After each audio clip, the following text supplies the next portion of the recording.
Bismillahirrahmanirrahim. Assalamualaikum warahmatullahi wabarakatuh. Innal hamdalillah nahmaduhu wa nasta'inuhu wa nastaghfiruh wa na'udzu billahi min syururi anfusina wa sayyiati a'malina. May yahdihillahu fala mudhillalah wa may yudlil fala hadiyalah. Asyhadu an la ilaha illallah wahdahu la syarikalah wa asyhadu anna Muhammadan abduhu wa rasuluh. Sallallahu alaihi wa ala alihi wa ashabihi wa sallama tasliman katsira ma ba'd. Faqala Allah ta'ala ya ayyuhalladzina amanu taqullaha haqqa tuqatih wa la tamutunna illa wa antum muslimun.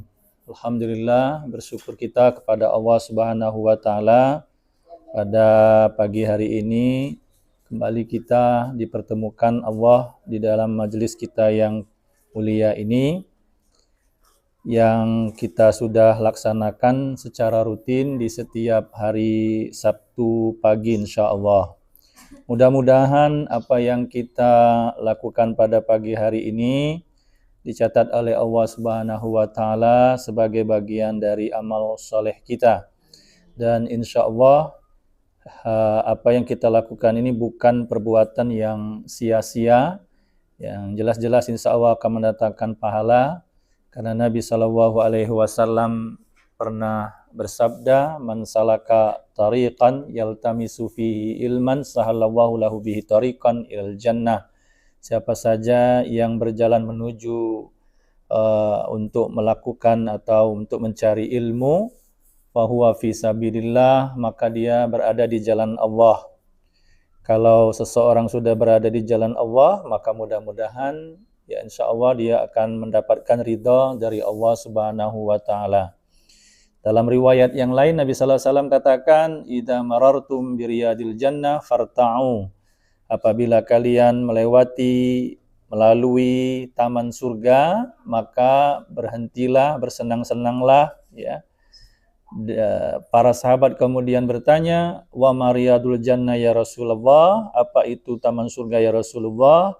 Maka jawab Nabi sallallahu alaihi wasallam, hilakuz dzikr, yaitu kelompok-kelompok orang yang mengingat Allah ya, di majelis-majelis yang di situ ia mengingat Allah Subhanahu wa taala. Dan kita dalam kesempatan ini tentu dalam rangka juga mengingat Allah dengan mempelajari, memahami ayat-ayat Allah dan sunnah nabinya sallallahu alaihi wasallam. Maka inilah taman surga yang kata para ulama ya, jangan sampai dilewatkan ya, jangan sampai dilewatkan. Inilah taman surga yang ada di dunia. Maka mari kita sama-sama menikmati taman surga ini ya. Kita sama-sama memperhatikan firman-firman Allah ya, sunnah-sunnah Nabi sallallahu alaihi wasallam yang nanti kita akan sama-sama sampaikan ya di dalam kesempatan ini. Dan ini adalah sesuatu yang sangat penting di dalam kehidupan kita sebagai seorang muslim, karena ya kehidupan kita ini bukan hanya di dunia, tapi juga yang lebih penting yang harus kita sadari bahwa kita semua nanti akan kembali kepada Allah Subhanahu wa taala. Inna lillahi, sesungguhnya kita ini adalah milik Allah, wa inna ilaihi raji'un, dan sesungguhnya kita ini semua akan kembali kepada Allah Subhanahu wa taala.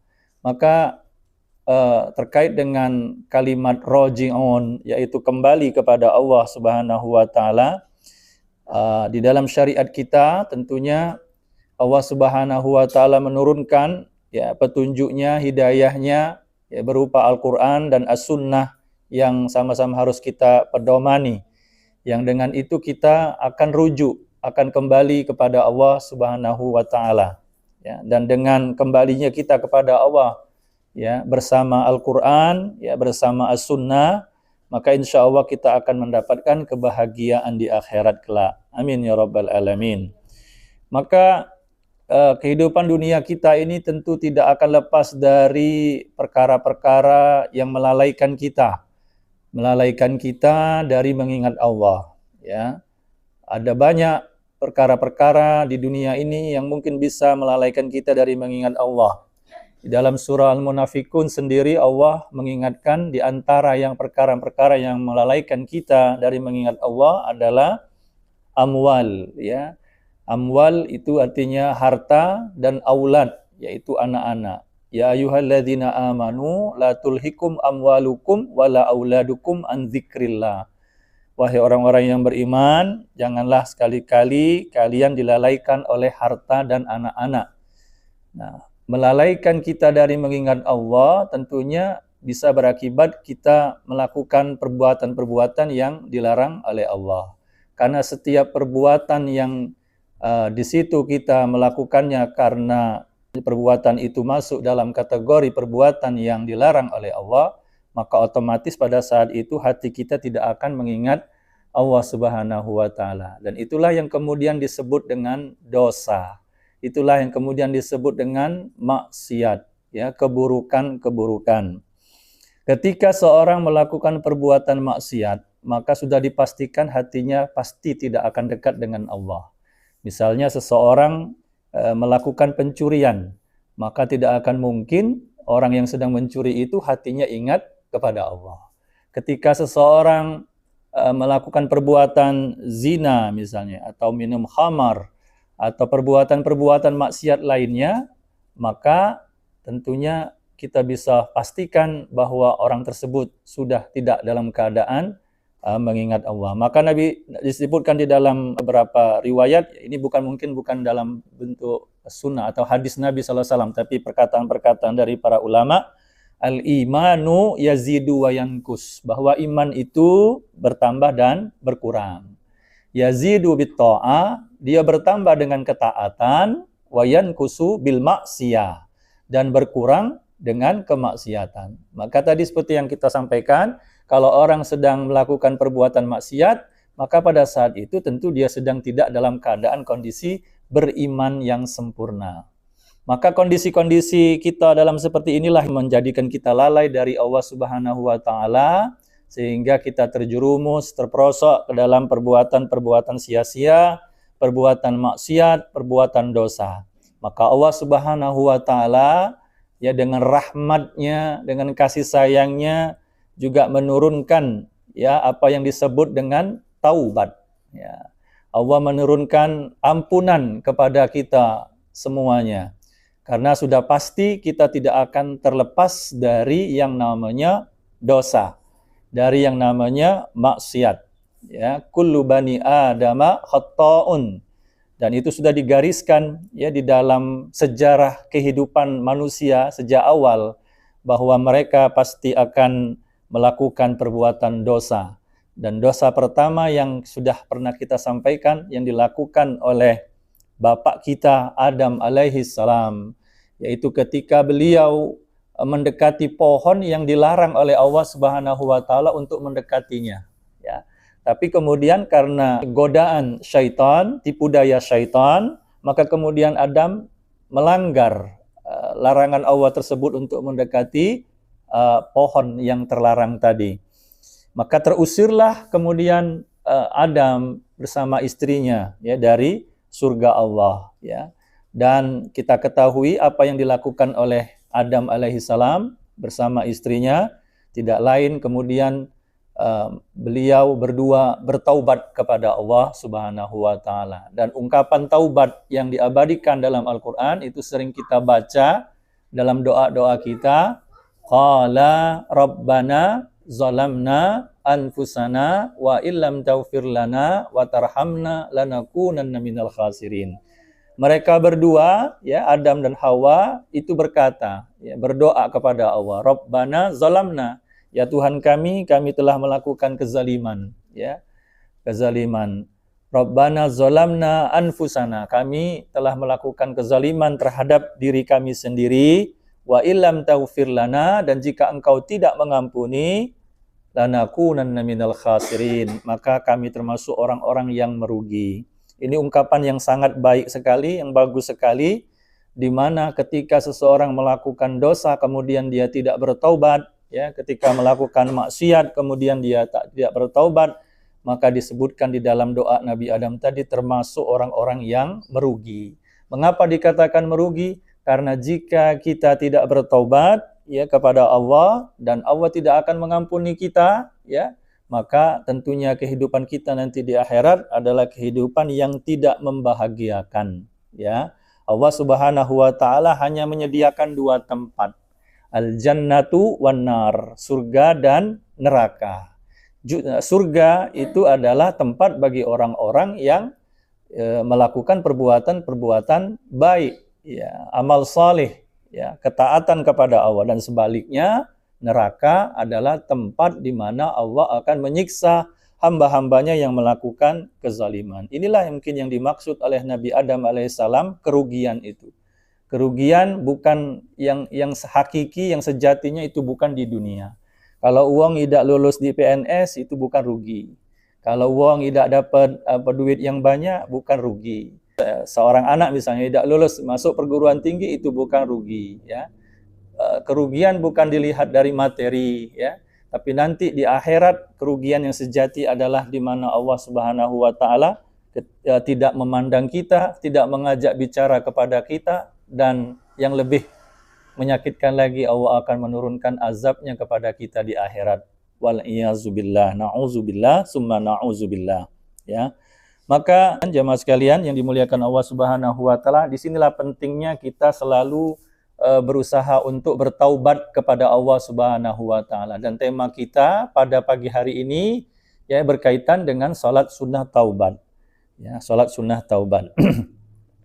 Di dalam makna yang sering disebutkan para ulama, ya, taubat itu sebenarnya adalah ar-ruju.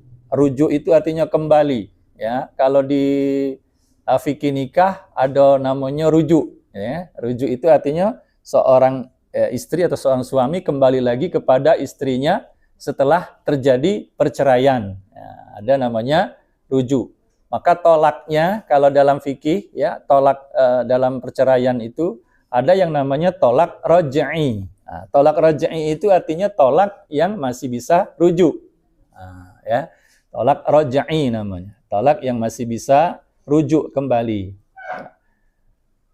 Jadi taubat itu dimaknai dengan rujuk. Rujuk itu artinya kembali. Maka secara istilah disebutkan oleh para ulama bahwa yang disebut dengan taubat itu artinya ar-ruju min af'alil mazmumah ila af'alin mahmudah syar'an.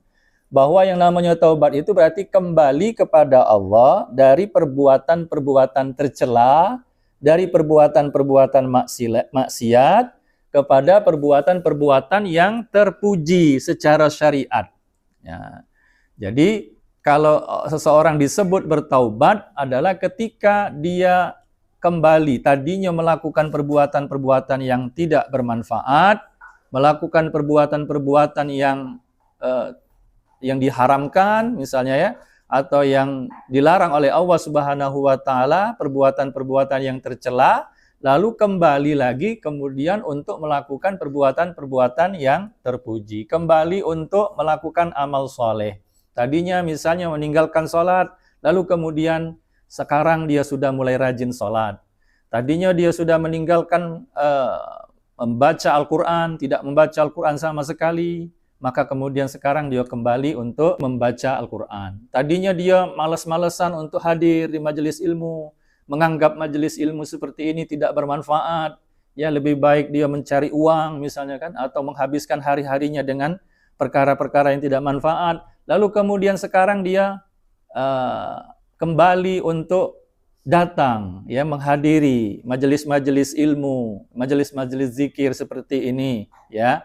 Nah, inilah yang disebut dengan taubat. Rujuk min af'alin mazmumah ila af'alin mahmudah. Kembali dari perbuatan-perbuatan tercela kepada perbuatan-perbuatan yang terpuji, ya. Atau dengan bahasa yang lebih sederhana, rujuk min maksiatillah, dari maksiat kepada Allah kepada taat kepada Allah Subhanahu wa taala. Jadi kepada kita semua orang-orang yang beriman diperintahkan oleh Allah Subhanahu wa taala untuk senantiasa bertaubat. Misalnya dalam surat Tahrim ayat 8, Allah katakan ya ayyuhalladzina amanu tubu ilallahi taubatan nasuha, ya. Wahai orang-orang yang beriman, bertaubatlah kepada Allah dengan taubat nasuha. Nanti kita jelaskan apa itu taubat nasuha ya. Ya, ini ada dalam surah Tahrim ayat 8. Di dalam surah An-Nur misalnya juga ayat 31 Allah katakan wa tubu ilallahi jami'an ayyuhal mu'minun, dan bertaubatlah kepada Allah wahai orang-orang yang beriman ya, la'allakum tuflihun, agar kalian beruntung ya. Dan Nabi SAW disebutkan di dalam riwayat yang sahih dari Imam Bukhari dan Imam Muslim, disebutkan di dalam hadis tersebut bahwa Nabi SAW mengatakan, ya ayuhan nas, wahai para manusia. Jadi Nabi SAW memerintahkan juga, selain Allah memerintahkan kepada kita, Nabi SAW juga memerintahkan kepada kita untuk bertaubat. Ya ayuhan nas, tubu ilallah. Wahai manusia, sekalian manusia, bertaubatlah kepada Allah. Fa inni atubu ilallah fil yaumi mi'ata marrah. Karena aku, kata Nabi SAW, bertaubat kepada Allah sehari itu 100 kali. Nah, ya, dalam riwayat yang lain, inni la astaghfirullah wa atubu ilaihi fil yaumi sab'ina marrah. Dalam riwayat lain disebutkan 70 kali. Jadi kita tidak melihat bilangan berapa 100 atau 70, tidak. Tapi kita melihat bagaimana banyaknya istighfar Nabi. Taubatnya Nabi SAW dalam satu hari. Padahal sudah jelas beliau adalah orang yang maksum, yang dijaga oleh Allah dari dosa, dari kesalahan-kesalahan. Ya, ketika misalnya beliau melakukan satu kesalahan yang tanpa disadarinya, maka Allah langsung akan mengingatkannya. Itu yang disebut dengan maksum, dijaga. Beda dengan kita ini kan, siapa yang menjaga kita kan? Nah, kita ini kadang-kadang diingatkan ketika kumpul di majelis-majelis seperti inilah, baru oh iya tadi aku melakukan dosa. Setelah mendengar ada kajian tentang hal-hal yang mungkin tadi kita langgar begitu kan. Artinya kita bisa teringatkan dalam majelis-majelis seperti ini. Kalau kawan belum tentu juga Bapak Ibu sekalian ya. Kalau kawan belum tentu kadang-kadang mengingatkan ya. Apalagi orang Indonesia. Orang Indonesia ini kan mudah ada kelemahan. Iya. Tidak lemak nak ngomong. Padahal harus diomongkan. Karena kata Nabi SAW, kulil haqqa walau kana murron. Ya. Katakanlah yang benar itu meskipun terasa pahit. Dan para ulama juga menyebutkan bahwa yang namanya disebut nasihat, ya, nasihat itu seperti makan obat. Ya, obat itu kan pahit. Nah, ketika kita makan obat memang tidak lemak nih rasanya. Tapi efek dari obat itu menyembuhkan, menyehatkan diri kita. Nah, sama nasihat itu seperti itu juga ya. Ketika kita dinasihati orang lain, maka memang rasanya agak tidak lemak dengarnya misalnya kan untuk diri kita. Apalagi memang kita melakukannya kan. Nah, tetapi sesungguhnya di balik itu ya ada sesuatu yang akan membuat kita terselamatkan sebenarnya ya dari azab Allah ya, dari dosa yang terus menerus yang nanti akan kita lakukan kalau tanpa ada nasihat. Jadi Nabi SAW sendiri orang yang dijaga oleh Allah, orang yang maksum itu sendiri bertaubat ya, memohon ampun kepada Allah Subhanahu wa taala 100 kali dalam sehari. Maka kita coba berusaha ya mengamalkan istighfar yang dilakukan oleh Nabi ya 100 kali, itu dikumpulkan oleh para ulama dalam zikir-zikir yang bisa dibaca di pagi dan petang. Ya, di pagi dan petang ada zikir-zikir yang dikumpulkan oleh para ulama dari hadis-hadis Nabi SAW, ya, dari petunjuk Nabi SAW yang menjelaskan tentang apa bacaan-bacaan zikir-zikir yang perlu kita baca dalam setiap hari, baik pagi maupun petang. Dan salah satu diantaranya adalah istighfar tadi 100 kali. Dan istighfar itu memohon ampun kepada Allah ya bukan hanya di pagi dan petang, kalau bisa dalam setiap kesempatan. Ba'da salat kita juga dianjurkan untuk istighfar. Assalamualaikum, astagfirullah. Ya, semua dalam setiap keadaan. Ya, Al-Imam Al-Hasan Al-Basri itu pernah mengatakan, aksiru minal istighfar. Ya, perbanyaklah dengan istighfar. Apa kata beliau? Fi buyutikum, di rumah-rumah kalian banyakkan istighfar. Wa ala mawaidikum, di atas meja makan kalian perbanyak istighfar. Ya. Wa fi turuqikum, di jalan-jalan. Wa fi aswaqikum, di pasar. Ya. Wa fi majalisikum, di majelis-majelis kalian. Maka perbanyak istighfar. Makanya setiap berakhirnya majelis kita istighfar kepada Allah. Subhanakallahumma bihamdika, itu kan? Asyhadu alla ilaha illa anta astaghfiruka. Nah, itu doa ya, istighfar, mohon ampun kita kepada Allah di majelis. Karena tidak menutup kemungkinan di majelis-majelis seperti yang kita lakukan, walaupun ini majelis ilmu yang kemudian malaikat turun bersama-sama di sini untuk menghadiri majelis-majelis seperti ini, tapi tetaplah kita selalu memohon ampun kepada Allah, karena bisa jadi ada kesalahan-kesalahan yang tidak kita sengaja di majelis-majelis seperti ini. Ya. Nah, kemudian ibu sekalian yang dimuliakan Allah Subhanahu wa taala, ya, di dalam surah At-Tahrim tadi Allah katakan dengan kalimat tubu ilallahi taubatan nasuha. Ada ungkapan taubatan nasuha, bertaubatlah kalian dengan taubat nasuha. Secara sederhana mungkin bisa kita katakan taubat nasuha itu taubat murni. Nasuha itu dari kalimat nasoha. Nasoha yansahu. Nasoha yansahu, kemudian muncul kata nasihat. Mengapa ada apa hubungannya taubat nasuha dengan nasihat? Karena secara bahasa, Bu, ya, nasihat itu artinya murni. Ya, murni. Tidak tercampur oleh apapun. Nah, itu murni. Nah, setiap yang tidak tercampur oleh apapun disebut dalam bahasa Arab namanya nasihun, ya, nasihun, ya, artinya bersih nian. Maka ketika orang menasihati orang lain itu memang sebenarnya didasarkan pada hati yang memang murni, ya, tidak tercampur oleh apapun, memang ingin mengingatkan kebaikan kepada orang lain. Nah, ya. Jadi itu makna nasihat itu. Maka ketika dikembalikan kepada taubat nasuha, itu berarti taubat yang murni semurni-murninya, tidak tercampur dengan apapun. Ya, nanti kita akan lihat apa yang dimaksud dengan taubat nasuha menurut para ulama. Ya, jadi taubat nasuha, ya, secara sederhana mungkin seperti itu kita maknai, ya, taubat yang murni, yang keluar dari dalam hati yang bersih. Ya, dari hati yang bersih bahwa kita benar-benar ingin kembali kepada Allah, ingin bertaubat kepada Allah Subhanahu wa taala. Nah, kemudian para ulama menyebutkan beberapa, dan ulama ada perbedaan pendapat sebenarnya tentang masalah definisi ini, ya. Tetapi kalau kita rangkum pendapat-pendapat ini, maka sebenarnya intinya sama, ya, sama. Intinya sama apa yang dimaksud dengan taubatan nasuha. Coba kita lihat dulu misalnya pendapat dari Umar bin Khattab dan Ubay dan juga Muaz, ya, sahabat-sahabat Nabi. Ketika mereka ditanya tentang taubat nasuha, itu beliau mengatakan, ya, mereka mengatakan ayyatuba summa la ya'uda ila dzambi.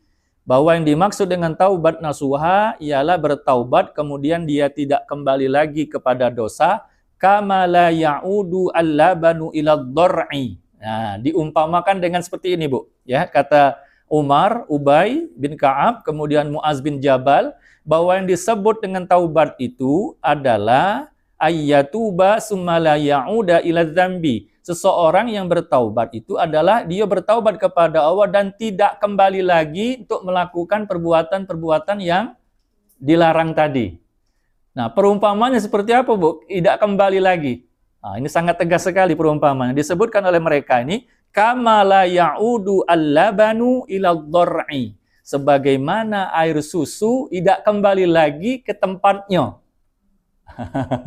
Sampai seperti itu perumpamaannya. Artinya kalau orang benar-benar taubat nasuha, berarti sama sekali tidak akan lagi kembali kepada perbuatan kesalahannya tadi. Nah, sebagaimana, ya, disebutkan oleh mereka ini, kama ya'udu al-labanu ila dhar'i. Sebagaimana air susu yang sudah keluar itu tidak mungkin lagi kembali kepada tempatnya, wadahnya, maksudnya begitu. Kemudian Imam Al-Hasan Al-Basri, ya, beliau juga pernah memberikan definisi tentang taubat nasuha. Nanti kita simpulkan bahwa intinya sebenarnya sama nanti, ya, dari definisi di sini, meskipun kalimatnya berbeda-beda. Apa kata beliau? Ayyakunal abdu nadiman. Hendaklah setiap orang itu, seorang hamba itu menyesal alama madha, atas apa yang sudah dilakukannya pada masa lalu, ya, dari perbuatan-perbuatan dosa. mujmi'an ala alla ya'uda fi, dan kemudian dia bertekad untuk tidak kembali lagi mengulangi perbuatan dosa yang dilakukannya pada masa lalu tersebut. Kemudian ada lagi seorang ulama bernama Al-Kalbi, ya. Beliau mengatakan yang disebut dengan taubat nasuha ayyastaghfira bil lisan. Seseorang yang beristighfar dengan lisan, ya. Wa yandama bil qalb. Kemudian menyesal dengan hati. Wa yumsika bil badan. Kemudian dia mencegah anggota tubuhnya ini untuk melakukan perbuatan dosa tadi. Ya, jadi menurut beliau, ya, ada 3 disebut dengan taubat nasuha. Pertama, istighfar dengan lisan. Kemudian menyesal di dalam hati. Kemudian yang ketiga, ya tidak melakukannya lagi dengan anggota badannya, ya, dengan fisiknya. Kemudian ada lagi, ada ulama yang lain mendefinisikan, ya, qala Al-Qurazi, ya, mengatakan bahwa yang disebut dengan taubat nasuha yajma'uha arba'atu asya, berkumpulnya 4 perkara. Ya, ketika seorang bertaubat, itu dia ada 4 perkara yang berkumpul pada dia pada saat dia akan bertobat. Pertama, al-istighfaru bil lisan. Ya, yang pertama dengan istighfar dengan lisan. Wal iqla'u bil abdan, yaitu meninggalkan semua perkara-perkara yang dilarang tadi, ya, tidak dilakukan lagi oleh anggota badannya. Yang ketiga, wa idmaru tarkil audi bil janan. Kemudian berniat untuk meninggalkannya dan tidak mengulangi lagi, ya. Dan yang keempat, muhajaratu sayyi'il ikhwan. Apa muhajaratu sayyi'il ikhwan? Artinya meninggalkan teman-teman yang buruk, teman-teman yang mungkin hanya dalam pertemanan itu selalu mengajak kepada perbuatan yang tidak bagus. Teman-teman yang mengajak kepada kebaikan, ya tidak masalah, seperti itu, ya. Tapi kalau yang teman-teman yang, ya, omongannya cuma dunia, ya tak? Omongannya tentang harta, omongannya mohon maaf misalnya sekedar bangga-banggakan anak, misalnya begitu kan, bangga-bangga ke suami, misalnya begitu, ya. Nah, omongannya hanya tidak lepas dari itu. Nah, itu yang kita harus hindari, ya. Karena ya jelas itu tidak akan bermanfaat bagi kita, baik di dunia maupun di akhirat. Di akhirat lebih lagi kan tidak ada manfaatnya itu kan. Nah, jadi kata beliau, ya, Al-Qurazi, ya, di antara taubat nasuha itu adalah muhajaratu sayyi'il ikhwan, yaitu meninggalkan teman-teman yang buruk, teman-teman yang tidak baik, ya. Lalu kemudian, ya, di sini kita akan coba lihat mengapa kita harus taubat nasuha, ya. Mengapa kita harus, ya, memenuhi perintah Allah Subhanahu wa taala dalam surah Tahrim tadi ayat 8, yaitu tubu ilallahi taubatan nasuha. Yang pertama, bahwa kalau kita bertaubat, benar-benar bertaubat kepada Allah, maka insya Allah Allah akan mencintai kita. Ya, di dalam surah Al-Baqarah ayat 222, triple two, ya, triple two, 222, ya. Itu Allah katakan di dalam ayat itu, innallaha yuhibbut tawwabina wa yuhibbul mutatahhirin. Ayat 222 ini, Al-Baqarah ayat 222 ini tentang ini, Bu, tentang masalah haid sebenarnya. Nah, kemudian di penghujung ayat, ya, setelah membicarakan tentang hukum-hukum haid, Allah Subhanahu wa taala katakan innallaha yuhibbut tawwabina wa yuhibbul mutatahhirin. Bahwa sesungguhnya Allah sangat mencintai orang-orang yang bertaubat dan orang-orang yang senantiasa membersihkan diri, mensucikan diri, ya. Nah, jadi kalau nak dicintai Allah, sering-sering mandi, bersih-bersih, kan? Ya, jangan bau-bau, ya, gitu kan? Karena Allah sangat mencintai orang-orang yang mensucikan diri. Bahkan dalam satu riwayat, Bu, ya, disebutkan oleh Nabi SAW bahwa malaikat itu tidak suka di rumah yang di situ ada orang masih dalam keadaan junub, tidak mau dekat dia. Maka Nabi SAW perintahkan kita, kalau kita dalam keadaan junub, apalagi di malam hari, misalnya mau tidur, usahakan berwudu, walaupun belum mandi. Ya, walaupun belum mandi, usahakan berwudu. Karena malaikat tidak akan mau mendekati orang yang dalam keadaan junub. Termasuk juga malaikat tidak akan mendekati orang-orang yang, mohon maaf, ya, berbau misalnya, maksudnya bau tidak enak misalnya kan, tidak memakai harum-haruman gitu ya. Nah, itu ya.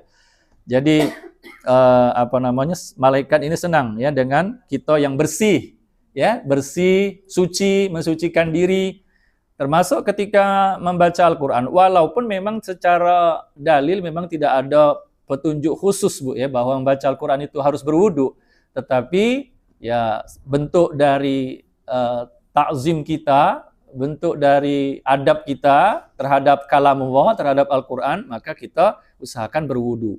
Ya, berwudu. Walaupun ya mohon maaf misalnya dalam keadaan haid, tidak masalah. Ya, kita berwudu, ya. Jadi yang pertama adalah ya akan menumbuhkan kecintaan Allah Subhanahu wa taala ketika kita bertaubat. Allah sangat mencintai orang-orang yang bertaubat. Yang kedua, ya, dengan taubat ya, khususnya taubat nasuha ini, maka akan menghapus dosa-dosa kita sebelumnya.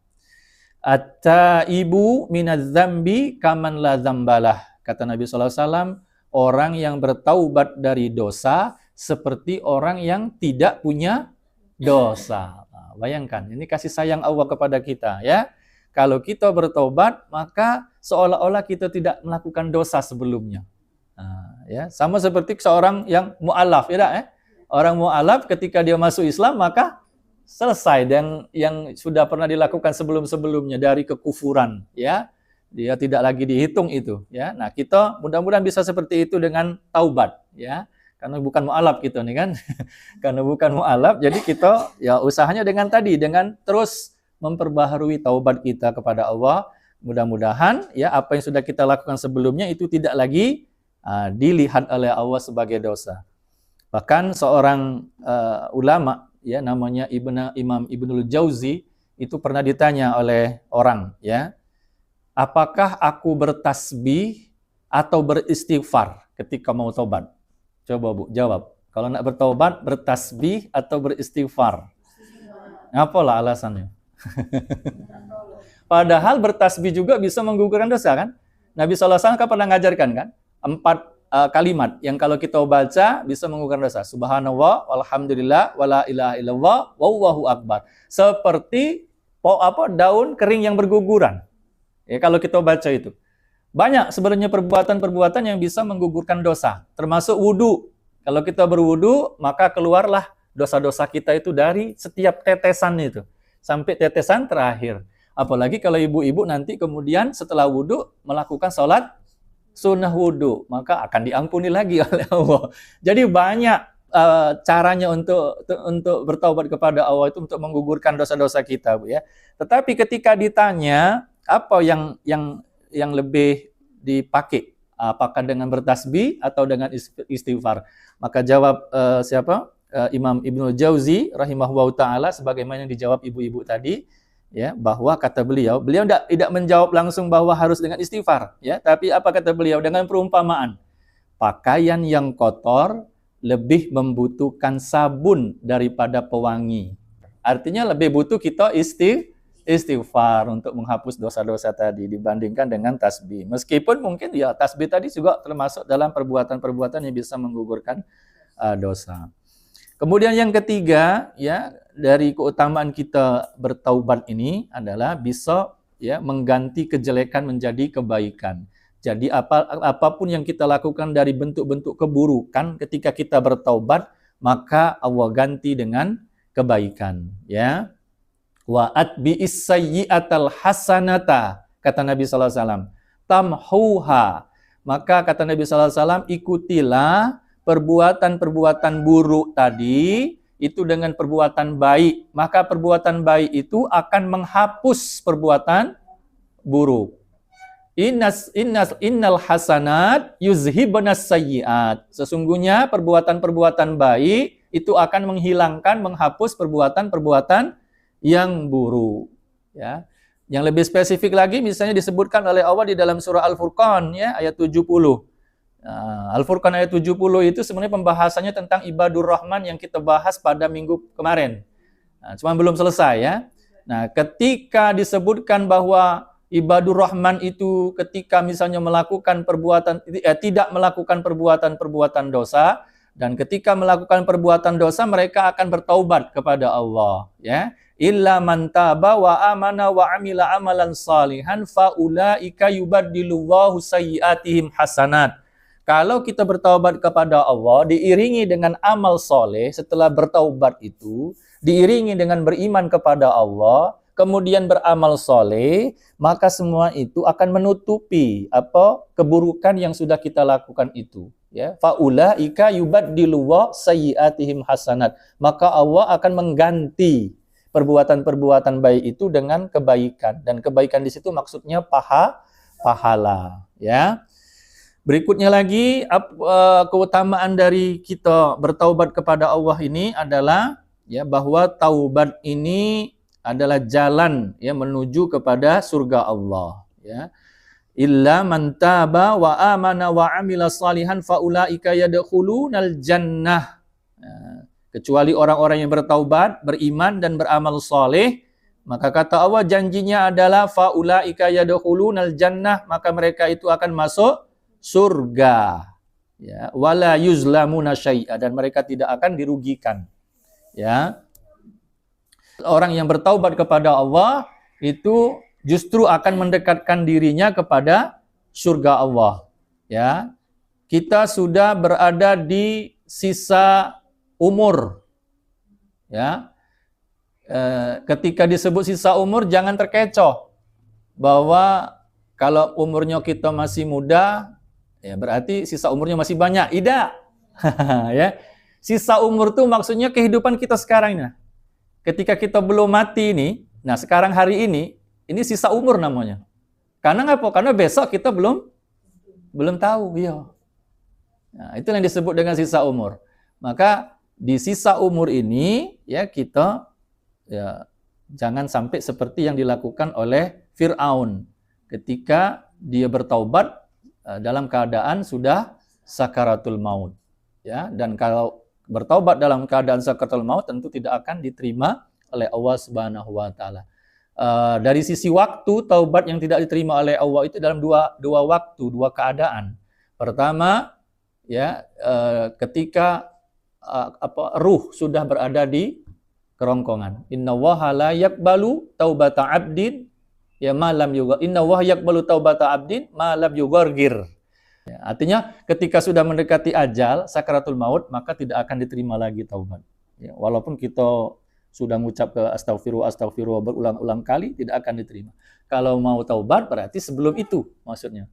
Dan yang kedua, waktu yang kedua yang tidak Allah terima lagi taubatnya adalah ketika matahari terbit dari barat. Kalau sudah terbit dari barat maksudnya apa? Kiamat. Berarti tidak lagi terima.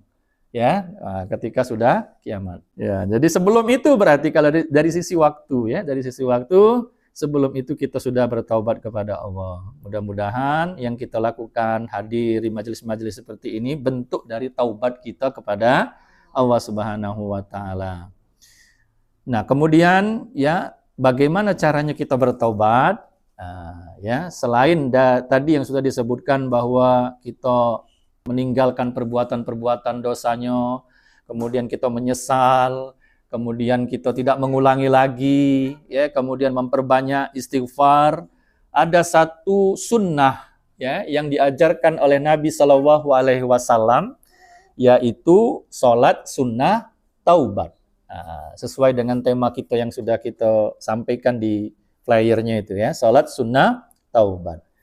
Nah, sholat sunnah taubat ini Bu ya, ada di dalam hadis Nabi Shallallahu Alaihi Wasallam dan hadisnya adalah hadis yang sahih. Artinya hadis ini bisa kita amalkan ya. Dan hadisnya ini datang dari sahabat Abu Bakar As-Siddiq, bahwa Abu Bakar As-Siddiq itu pernah mendengar dari Nabi Shallallahu Alaihi Wasallam. Ya, Nabi Shallallahu Alaihi Wasallam bersabda, "Ma min abdin yuznibu dzamban." Ya, tidaklah seorang hamba ya melakukan suatu perbuatan dosa, fayuhsinu at-tuhur, kemudian dia berwudu dengan wudu yang sempurna, fayuhsinu at-tuhur, summa yakumu, kemudian dia berdiri, fayusalli, kemudian salat. Setelah berwudu dia salat. Berapa salatnya? Rakaataini, 2 rakaat. Setelah salat 2 rakaat, summa yastaghfirullah. Kemudian dia memohon ampun kepada Allah, illa ghafarallahu lahu. Kecuali Allah pasti akan mengampuni dosa-dosanya. Mari kita perhatikan bagaimana tata cara salat taubat yang disebutkan di dalam hadis ini. Yang pertama, sebagaimana disebutkan dalam hadis ini tadi, ya, ma min abdin yuznibu zamban. Jika kita memang sedang melakukan perbuatan dosa. Ibu ya, ketika kita melaksanakan perbuatan, kita melakukan perbuatan dosa. Kalau kita kira-kira hari ini pecahnya, ya tidak tahu kita perbuatan dosanya mana, itu tidak perlu. Ini maksudnya yang memang kita sadari ini dosa. Ya, yuznibu zamban. Karena kan dosa ini kan kadang-kadang ada yang tidak kita sadari, tidak kita ketahui. Nah, ini maksudnya adalah yang benar-benar kita sadari, yang kita ketahui bahwa ini dosa. Ya, kalau semua perbuatan yang termasuk yang tidak kita sadari, tidak kita sadari adalah dosa itu, kemudian nak disolat ke juga, maka akan banyak nih yang solat sunat taubatnya ini tidak sudah-sudah, ya gitu kan. Jadi yang betul-betul memang kita rasakan bahwa ini perbuatan dosa, maka kita dianjurkan untuk salat sunat taubah ini. Yang pertama ya. Kemudian yang kedua disebutkan dalam hadis ini tadi, fayuhsinu at-tuhur, yaitu berwudu dengan baik. Berwudu dengan baik itu berwudu dengan sempurna. Kalau di dalam hadis-hadis Nabi SAW disebut dengan isbaghul wudu. Isbaghul wudu itu yang tepat adalah yang dilakukan oleh Nabi, Bu. Contohnya. Cak mana wudhu Nabi? Apa yang pertama kali dibasuh oleh Nabi? Bukan muka. Iya. Muka, tangan, kepala, kaki itu rukun. Yang memang ada dalam surah Al-Maidah. Ya. Tentang apa yang harus dibasuh ketika wudhu. Ya. Tetapi Nabi SAW prakteknya ya disebut dengan isbaghul wudu itu mulai dari membasuh tangan. Dan membasuh tangan ini bukan sekedar plek bukan. Tapi ya menyela-nyela tangan tadi benar-benar dibersihkan. Ada lagi dalam riwayat yang lain ketika ibu-ibu bangun dari tidur, sunnahnya adalah membasuh tangan. Karena tidak tahu, kata Nabi SAW, tangan kita itu waktu tidur kemana baik.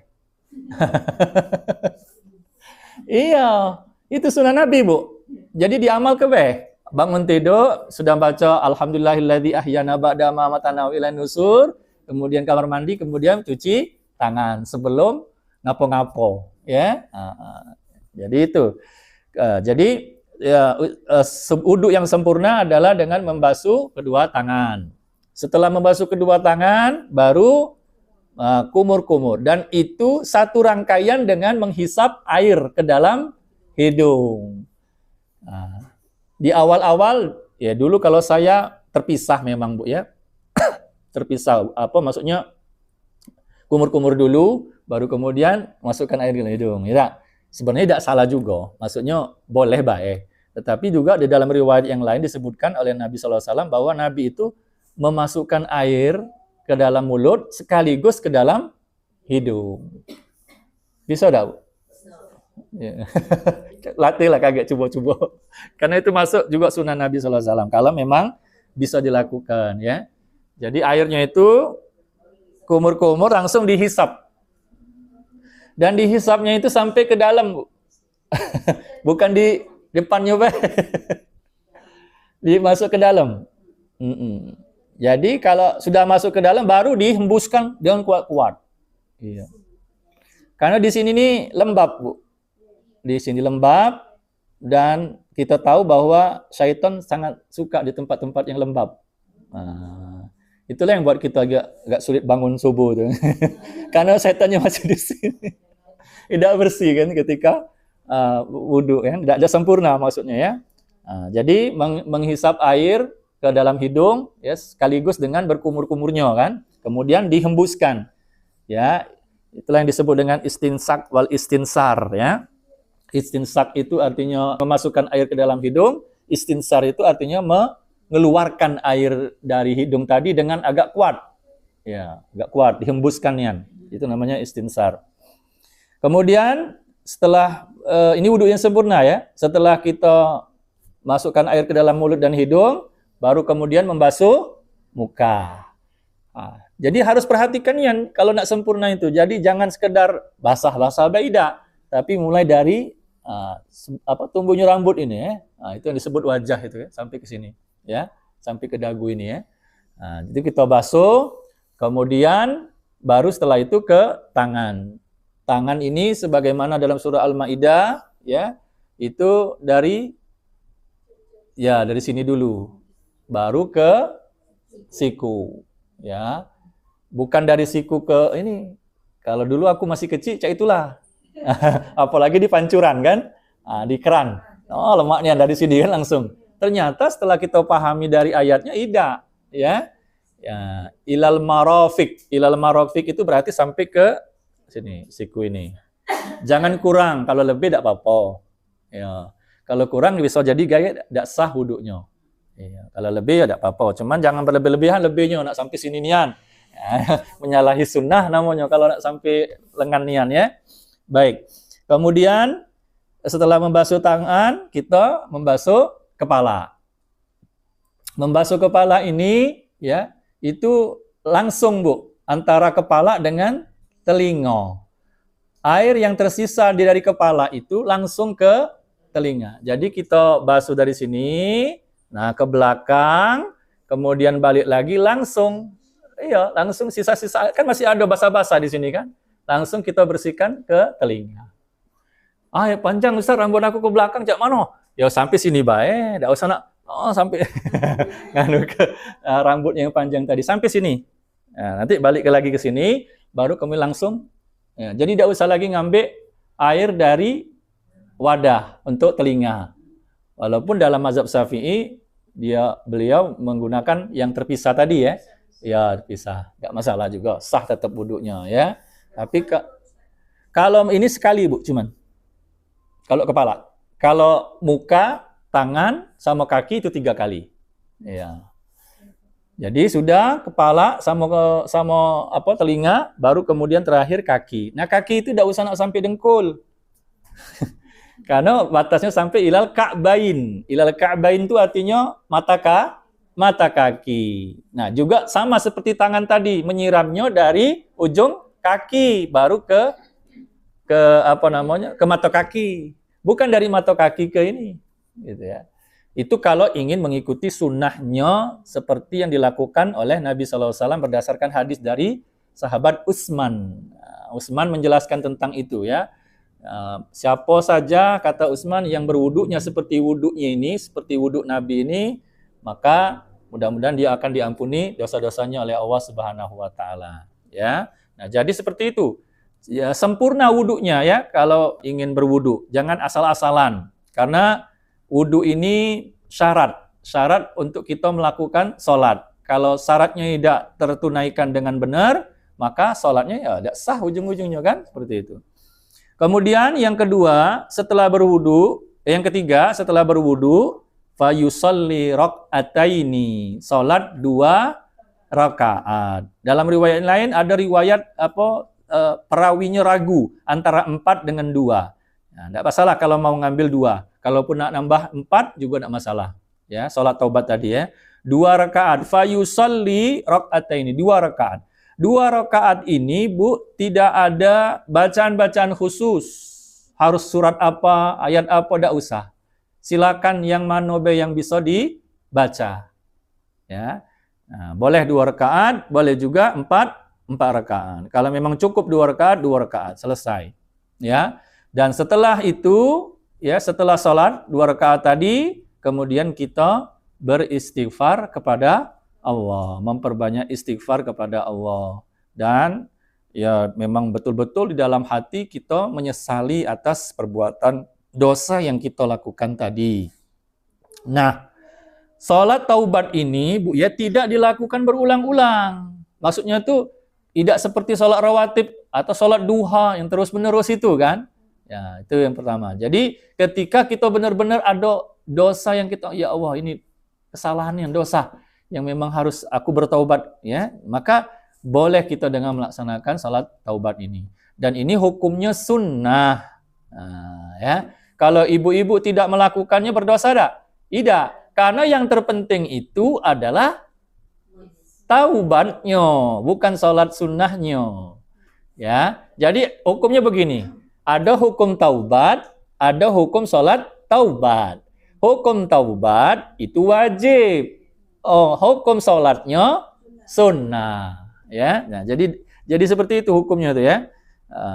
Jadi kalau sholatnya itu cuma sunnah, kalaupun tidak sholat taubat tidak masalah. Itu mengiringi untuk betul-betul kita ini memang menyesali betul, sungguh-sungguh kita dalam bertaubat tadi. Itu yang pertama. Yang kedua, dengan sholat 2 rakaat tadi itu mudah-mudahan menghapuskan kejahatan, kesalahan-kesalahan kita. Karena perbuatan baik tadi kan akan menutup yang kesalahan-kesalahan. Nah, kemudian selain tidak perlu dilakukan berulang-ulang, ya. Yang berikutnya dalam sholat taubat ini, ya, tidak dilakukan berjamaah. Karena masalah dosa ini kan pribadi, ya. Iya. Cukup dengan sendiri-sendiri. Kemudian berikutnya, Bu, untuk sholat sunat taubat ini tidak ada waktu khusus, boleh di waktu kapanpun. Ya, siang boleh. Malam boleh. Ya, salat yang tidak ada waktu khusus itu selain salat sunat taubah, salat istikharah itu tidak harus malam. Iya, kapan boleh. Istikharah, terus salat apa? Salat hajat kalau memang salat hajat, salat tasbih, salat ini tadi salat taubat itu tidak ada waktu khusus harus malam misalnya tidak. Silakan pagi boleh. Bahkan kata para ulama, karena ini sholat ada sebabnya. Ya, sebabnya karena kita ingin bertaubat, maka boleh dilakukan di waktu-waktu terlarang. Ya, jadi sholat-sholat yang boleh dilakukan di waktu terlarang itu adalah sholat-sholat yang ada sebab menurut para ulama.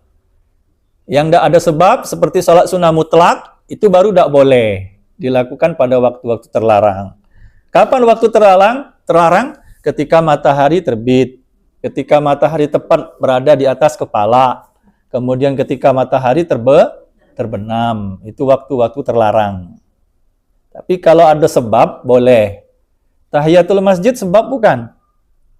Iya, boleh berarti, walaupun waktunya terlarang. Apalagi salat ini juga salat taubah boleh. Kapanpun waktunya boleh, ya, untuk salat taubah ini. Kemudian perkara lain yang perlu kita perhatikan untuk sholat taubah ini, ya, setelah sholat taubah memperbanyak sedekah, Bu. Iya, diusahakan ya. Itu juga bukan wajib, maksudnya sunnah. Apa ini dalilnya? Dalilnya adalah ketika sahabat Nabi namanya Ka'ab bin Malik. Ka'ab bin Malik itu, Bu, pernah suatu kali tidak mengikuti peperangan dan itu menjadi kesalahannya. Tidak mengikuti jihad, ya, satu kali tidak mengikuti jihad bersama Nabi, berperang, ya, dengan Nabi SAW. Dan itu menjadi dosa, kesalahannya. Lalu apa yang dilakukan oleh Ka'ab bin Malik? Beliau bertaubat kepada Allah dari kesalahan itu. Dan ketika beliau bertaubat kepada Allah, kemudian beliau mengatakan, Ya Rasulullah, inna min taubati an anakhla min mali sadaqatan ilallahi wa ila rasulih. Ya Rasulullah, sebagai tanda taubatku, aku bersedekah. Kata beliau, ya. Aku bersedekah, melepaskan hartaku untuk bersedekah kepada Allah dan Rasulnya. Dan itu dipersilakan oleh Nabi SAW. Nah, lebih bagus memang, ya, ketika kita sudah bertaubat, kemudian kita bersedekah. Ya kan tadi, ya, karena namanya perbuatan baik itu akan menghapus keburukan. Innal hasanat yuzhibnas sayyiat. Bahwa perbuatan-perbuatan baik itu akan menghapus perbuatan-perbuatan yang buruk. Nah, itulah beberapa ketentuan-ketentuan, ya, yang harus kita pahami dalam pelaksanaan sholat taubat ini. Artinya jangan lagi kita bingung, Bu, ya. Sholat taubat ini apakah setiap hari? Itu sering saya temukan dari pertanyaan-pertanyaan jamaah itu, ya. Termasuk ada pertanyaan tentang sujud syukur. Apakah sujud syukur itu setiap kali setelah selesai sholat? Tidak. Sujud syukur itu ketika kita memang mendapatkan nikmat yang besar. Memang nikmat yang belum, jarang kita dapatkan. Tiba-tiba ada. Nah, dapat. Nah, baru kita sujud syukur. Tapi kalau namanya nikmat itu ada terus, Bu. Ya, kita bisa nyingok itu nikmat, bisa bernapas itu nikmat. Setiap pagi kita dapatkan. Nah, kalau seperti itu bersyukurnya dengan apa? Cukup kata Nabi SAW dengan bersedekah. Dengan sedekahnya apa? 2 rakaat sholat duha. Ya, karena setiap persendian anggota tubuh kita ini ada sedekah-sedekahnya. Dan kata Nabi SAW, kalau 360 persendian itu nak disedekah kalau sulit. Maka cukup dengan 360 itu terwakili dengan sholat sunnah duha 2 rakaat. Itu sudah sedekah kita. Ya, lebih baik, lebih bagus lagi, sedekah dengan harta juga. Sudah sholat duha, harta juga, kan? Ilmu juga, ngajar di kelas, misalnya kan? Nah, sedekah kan itu.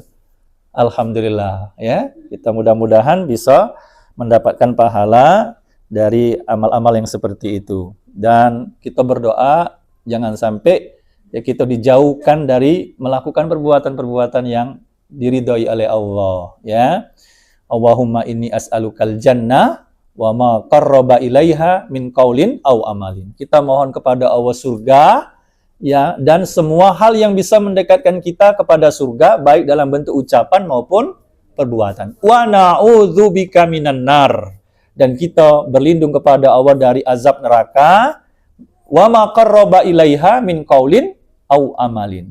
Dan semua perkara-perkara yang bisa mendekatkan kita kepada neraka, baik dari perkataan maupun perbuatan. Kita berlindung kepada Allah. Itu saja mungkin kira-kira yang bisa kita simpulkan dari pelaksanaan salat sunat taubah ini. Kira-kira sampai di sini ada yang mau didiskusikan?